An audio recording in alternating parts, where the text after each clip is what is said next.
Shalom jemaat Tuhan, selamat malam. Saat lagi kita akan mulai menyembah Tuhan. Mari sama-sama kita siapkan hati kita dan saya ajak kita sama-sama tundukkan kepala untuk berdoa. Bapa yang maha baik, Bapa yang maha kasih, terpujilah namamu Tuhan. Terima kasih Tuhan buat hari ini Tuhan. Kau sudah menjaga kami sepanjang hari, tiba saatnya kami Tuhan untuk memuliakan namamu Tuhan. Biarlah kami Tuhan boleh memuliakan Engkau dengan sungguh-sungguh Tuhan. Apa yang kami pujikan, apa yang kami sembah Tuhan boleh layak sampai ke hadirat-Mu Tuhan. Terima kasih Yesus, terima kasih Tuhan. Kami hendak memulai Tuhan hanya di dalam nama Yesus Kristus. Haleluya, amin.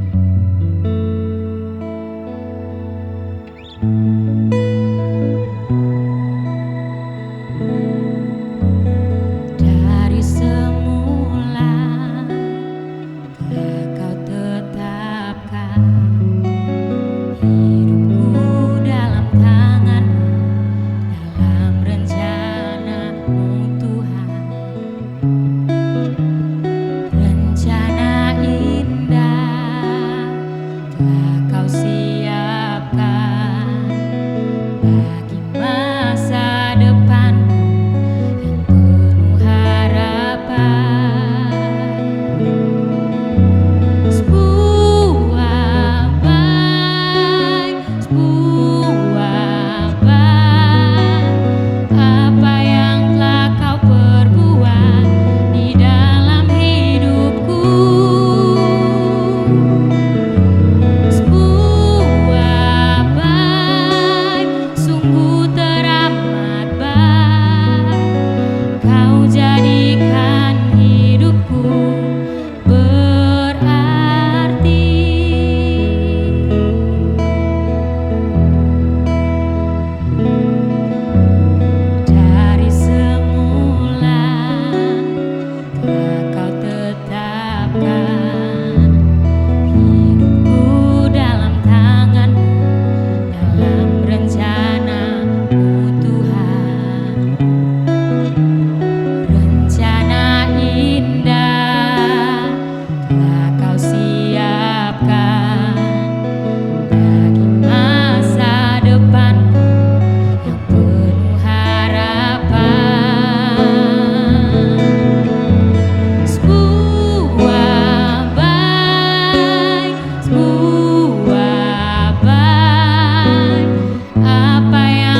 Shalom, selamat malam. Kita bersyukur kepada Tuhan, kita kembali bisa mengikuti ibadah PA di malam hari ini. Sebelumnya kita berdoa bersama-sama. Terima kasih Bapa di surga untuk kesempatan ini. Kembali Tuhan memberikan kami kesempatan belajar firman Tuhan, karena Tuhan yang menolong kami, Tuhan yang menjadi pengajar bagi kami untuk kami bisa mengetahui, merenungkan, dan melakukan firman Tuhan. Terima kasih Bapa di surga, dalam nama Yesus. Puji Tuhan.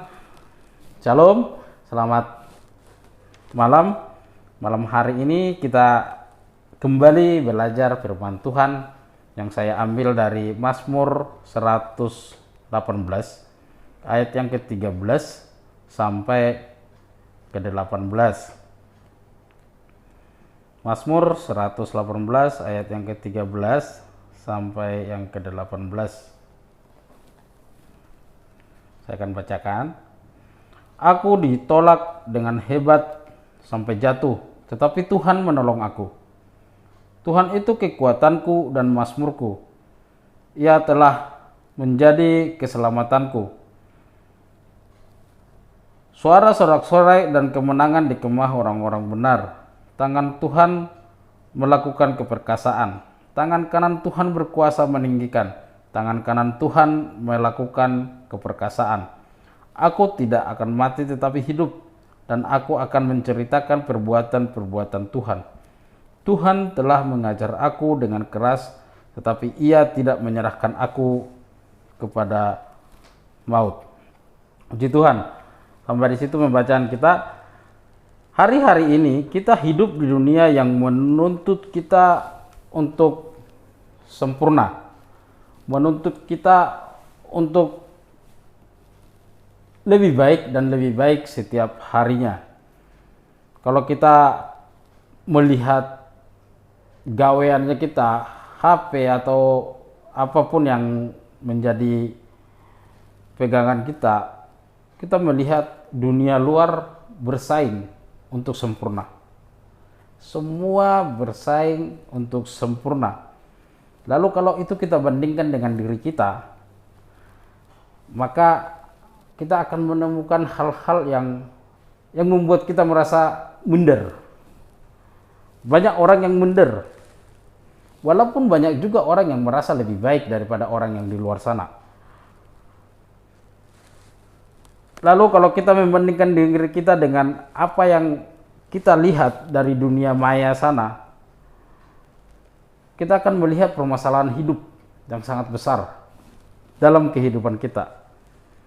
Permasalahan hidup yang mungkin terjadi karena perbuatan kita. Konten-konten yang kita lihat atau hal-hal yang kita lihat di dunia tersebut memaksa kita atau membawa kita untuk mengikuti apa yang mereka tawarkan di medsos, yang kemudian terkadang membuat kita terlena bahwa kita menjadi orang sombong atau kita menjadi orang yang rendah diri. Itulah yang terjadi di saat ini. Tidak jarang kita menyesali keadaan kita. Banyak orang yang kemudian menyesali keadaannya. Kenapa saya seperti ini dan orang ini seperti itu? Kita ingin menjadi seperti yang dunia tawarkan. Orang berusaha untuk semakin sempurna. Orang berusaha untuk menjadi seperti apa yang ditawarkan oleh dunia ini. Di dalam dunia maya misalkan. Ada yang dianggap orang yang sukses menunjukkan kesuksesannya, tetapi tidak jarang juga kita menemukan orang-orang yang sengsara, orang-orang yang perlu dibelas kasihani. Entah itu karena perbuatannya, entah itu karena akhlaknya, entah itu karena keadaannya. Jadi dunia ini memaksa kita untuk menilai orang lain dan menilai diri kita sendiri, yang akhirnya kita akan membandingkan sampai di mana kehidupan kita, sampai batas mana sebenarnya hidup yang sudah kita jalani. Dan hal ini membuat kebanyakan orang tertolak. Banyak orang yang tertolak karena melihat ribuan orang atau mungkin orang yang dekat dengan dia lebih berhasil dilihat dari dunia maya, dilihat dari media sosial dan seterusnya. Kita tidak pernah tahu kenyataannya seperti itu apa tidak, tetapi yang jelas pada saat kita melihat seseorang di dunia maya, orang yang kita kenal menjadi lebih sukses, ada perasaan yang membuat beberapa orang menjadi tertolak. Tertolak oleh dirinya sendiri, tertolak oleh dunianya sendiri. Mazmur 118 memiliki keistimewaan tersendiri bagi orang Kristen. Bukan tanpa alasan, kalau kita bisa perhatikan, pasal ini berada tepat di tengah Alkitab dan diapit di antara pasal terpendek Mazmur 117 dan pasal terpanjang Mazmur 119. Selain itu, jumlah pasal tersebut Mazmur 118 sebelum Mazmur 118 adalah 594, begitu pula sesudahnya 594, yang jika dijumlahkan hasilnya 1188. Maka kalau di cocokologi, Mazmur 118 pasal yang ke-8. Itu intermezzo saja buat kita semuanya. Tapi yang pasti Mazmur 118 ini dimaknai sebagai berikut. Ayat yang pertama sampai yang keempat membuktikan kasih setia Tuhan yang tidak terbatas. Jadi pemazmur sadar bahwa Tuhan mempunyai kasih yang tidak terbatas, sehingga dia perlu menuliskan ini bagi bangsa Israel. Ayat yang kelima sampai ayat yang ketujuh tentang keberpihakan Tuhan terhadap umatnya. Jadi pemazmur percaya bahwa Tuhan tetap bersama-sama dengan umatnya. Dengan keadaan apapun, bangsa Israel yang disebut dengan bangsa yang tegar tengkuk, melakukan dosa ini bertobat, melakukan dosa ini bertobat, dan seterusnya, Tuhan tetap berpihak kepada umatnya. Karena perjanjian Tuhan dengan nenek moyang mereka, karena perjanjian Tuhan dengan Abraham, perjanjian Tuhan dengan Ishak, perjanjian Tuhan dengan Yakub, dan seterusnya. Tuhan berpihak kepada umatnya. Ayat yang ke-10 sampai yang ke-12 menjelaskan bahwa untuk melihat bukti perlindungan Tuhan secara nyata, umat harus berdoa dan mencari tahu kebenaran Tuhan itu. Jadi pemazmur tahu umat harus bersekutu dengan Tuhan agar mereka tahu Tuhan melindungi mereka, agar mereka tahu Tuhan menyertai mereka, agar mereka tahu Tuhan yang selalu bersama-sama dengan mereka. Jadi perlu ada interaksi dari umat kepada Tuhan. Ayat yang ke-13 sampai ayat yang ke-16 berkaitan dengan pertolongan Tuhan kepada umatnya. Tuhan menolong umatnya.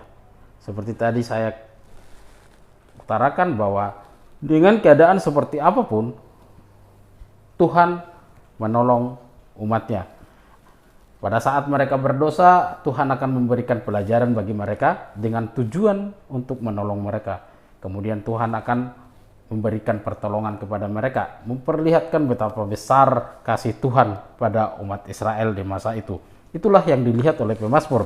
Dan kemudian ayat yang ke-19 sampai 28 untuk merasakan keajaiban dan penerangan Tuhan,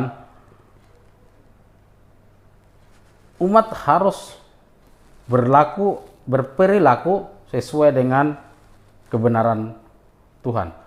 Jadi ada hukum Tuhan yang membawa mereka untuk tetap sejalan dengan Tuhan.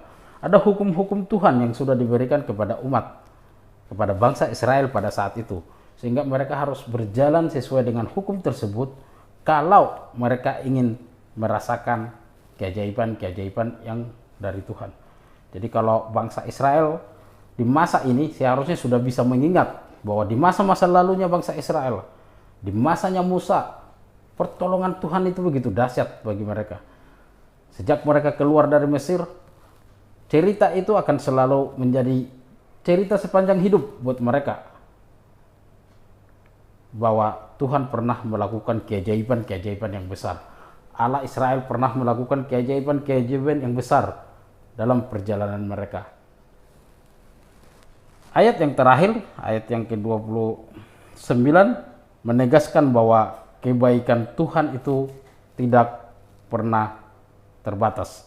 Kebaikan Tuhan itu tidak terbatas. Maka bangsa itu haruslah bersyukur. Haruslah bersyukur. Itu yang menjadi makna dari setiap ayat di pasal yang 119 ini. Jika dilihat secara keseluruhan, ada 3 syarat yang dilakukan umat untuk melihat bukti anugerah Tuhan, yaitu berdoa, memberitakan kabar kebenaran, dan berperilaku sesuai dengan ajaran Tuhan. Itulah secara ringkas dari satu pasal ini, apa yang harus dilakukan dan apa yang bisa kita pelajari dari satu pasal ini. Bapak, Ibu, Saudara yang dikasihi oleh Tuhan, ibadah malam ini masih diwarnai dengan rasa kemenangan kita akan dosa. Paskah sudah dirayakan. Kita membutuhkan Paskah. Kita membutuhkan kemenangan.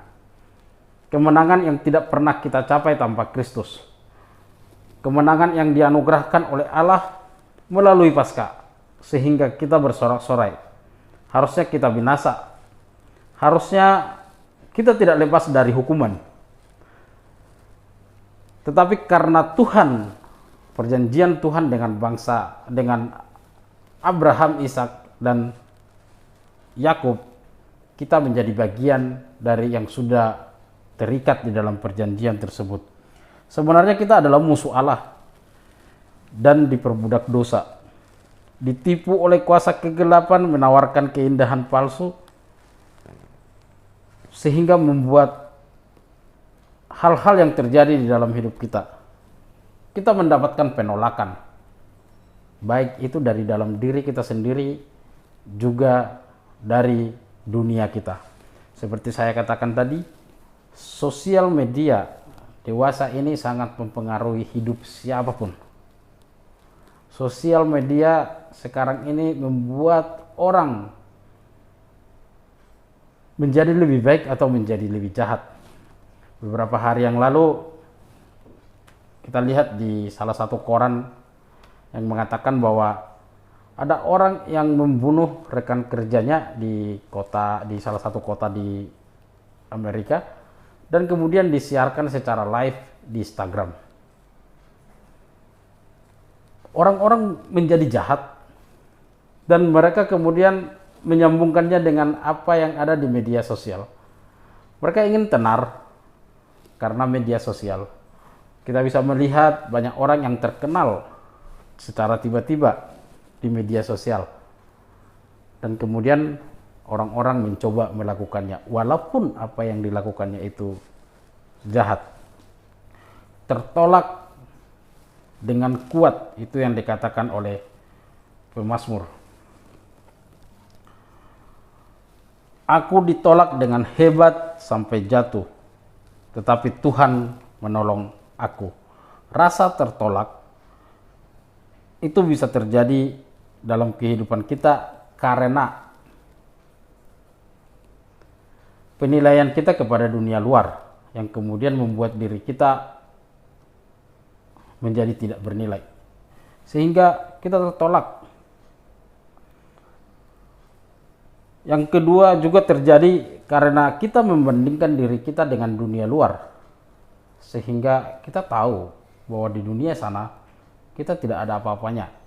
Kita tertolak. Dan banyak hal yang menjadi penyebab kenapa kita tertolak dan membutuhkan pertolongan Tuhan. Beberapa hari yang lalu saya ketemu seorang teman yang secara fisik tidak sempurna.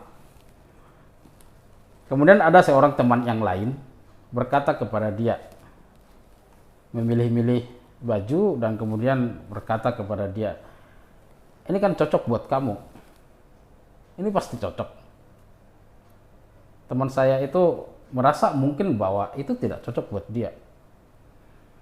Dia menilai bahwa walaupun badannya kecil, tapi baju itu baju yang tidak layak buat dia seperti itu. Mungkin kalau secara ukuran itu cukup, tetapi itu baju yang dipakai oleh anak-anak. Sementara dia untuk umur sudah dewasa, walaupun badannya kecil. Setelah beberapa lama kemudian saya mencoba ngobrol sama dia. Kamu sudah menerima dirimu seperti ini? Jawabannya dia langsung mengerti mungkin apa yang mau saya tanyakan, dan kemudian dia menjawab, sudah. Saya sudah melewati masa-masa itu. Saya sudah melewati masa-masa saya tertolak. Saya sudah melewati masa-masa di mana diri saya sendiri juga tidak bisa menerima saya. Jadi yang saya maksud di sini Bapak Ibu, ada masa di mana seseorang merasa tidak berguna.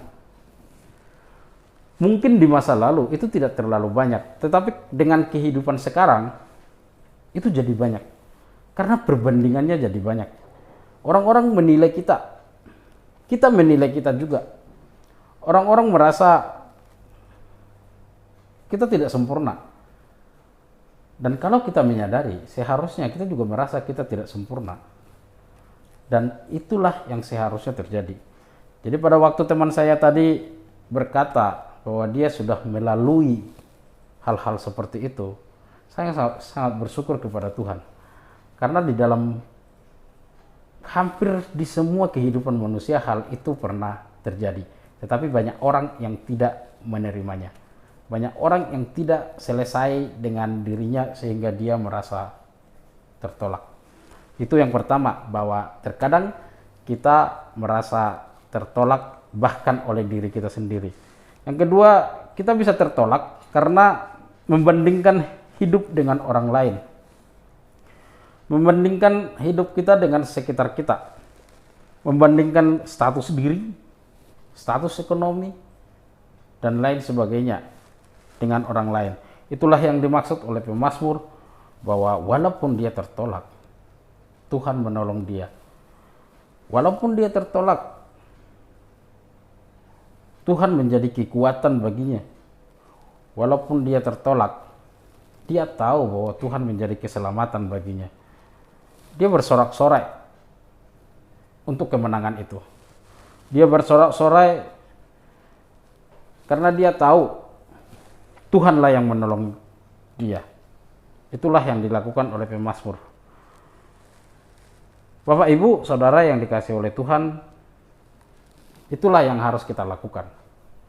Pada saat kita tertolak, kita harus mengerti Tuhanlah yang menolong kita. Seperti tadi saya katakan, pada saat kita tertolak karena keadaan diri kita, kita percayakan kepada Tuhan. Dialah yang menciptakan kita. Pada saat kita tertolak oleh lingkungan di sekitar kita, kita percayakan kepada Tuhan, karena dialah yang akan menolong kita. Puji Tuhan, pada hari ini kita dapat mengerti bahwa Tuhan adalah penolong kita. Tetapi apakah cukup kita mengerti? Cukupkah hanya kita mengerti saja? Kita harus merenungkan bahwa Tuhan itu menolong. Kita harus merenungkan bahwa Tuhan mempunyai karakter yang setia, yang harus kita sesuaikan. Jadi kita harus menyesuaikan karakter kita dengan Tuhan, sehingga pertolongan dari Tuhan itu tetap menjadi bagian dari hidup kita. Kita harus tahu, karena Tuhan berkorban dan kita menjadi menang. Jadi pada waktu saat kita tertolak, pada waktu kita mungkin diremehkan orang lain, kita akan tahu bahwa kita ini ciptaan Tuhan yang sudah diberi kemenangan. Pemazmur merasa tertolak di tengah-tengah kehidupannya. Dia tertolak oleh keadaannya sendiri, dia tertolak oleh lingkungannya sendiri. Tetapi dia tahu kemana dia lari. Pasal yang ke-118 ini adalah nyanyian pujian kepada Tuhan, karena dia tahu dia sudah menang. Karena dia tahu Allah Israel adalah penolongnya. Karena pemazmur tahu Tuhan yang bersama-sama dengan dia meraih kemenangan. Itu yang bisa kita pelajari di saat malam hari ini dari Mazmur 118, dan kita bersyukur kepada Tuhan kita bisa melewati hari-hari kita tanpa rasa tertolak. Kita bisa melewati hidup kita bersama-sama dengan orang lain tanpa kita merasa tertolak oleh kehidupan kita sendiri. Seperti ungkapan pemazmur yang berkata, "Aku ditolak dengan hebat sampai jatuh, tetapi Tuhan menolong aku. Tuhan itu kekuatanku dan mazmurku. Ia telah menjadi keselamatanku." Suara sorak-sorai kemenangan di kemah orang benar. Tangan Tuhan melakukan keperkasaan. Tangan Tuhan berkuasa meninggikan. Tangan Tuhan melakukan keperkasaan. Aku tidak akan mati tetapi hidup, dan aku akan menceritakan perbuatan-perbuatan Tuhan. Tuhan telah menghajar aku dengan keras, tetapi Ia tidak menyerahkan aku kepada maut. Puji Tuhan, kita berdoa. Terima kasih Bapa di sorga, kembali kami serahkan kehidupan kami ke dalam tangan Tuhan. Kiranya Tuhanlah yang mengajari kami di dalam ibadah-ibadah kami, dan kami menyerahkan sepenuhnya ke dalam tangan Tuhan. Di dalam nama Yesus kami berdoa. Amin.